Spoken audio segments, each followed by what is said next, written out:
আল্লাহ তাআলা বলেছেন ওয়ায়ুকিমুস সালাতা ওয়ায়ুতুজ যাকাতা ওয়া যালিকা দীনুল কাইয়্যিমা। তারা যেন নামাজ কায়েম করে এবং যাকাত প্রদান করে, এটা হলো সবচেয়ে ভালো এবং উত্তম কাজ। দুনিয়ার যত মানুষ রয়েছেন সকল মানুষের জন্য এই কাজগুলি করতে হবে।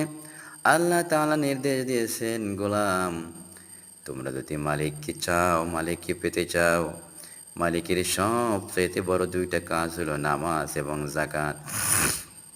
আর এই নামাজ যখন আমরা আদায় করব, নামাজ আমাদেরকে শিক্ষা দেবে দুনিয়াতে কিভাবে চলাফেরা করব।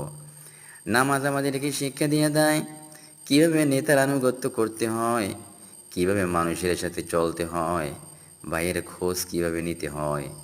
যাকাত আমাদেরকে শিক্ষা দেয় যাকাত দেওয়ার কারণে অন্য অসহায় মানুষ যাতে করে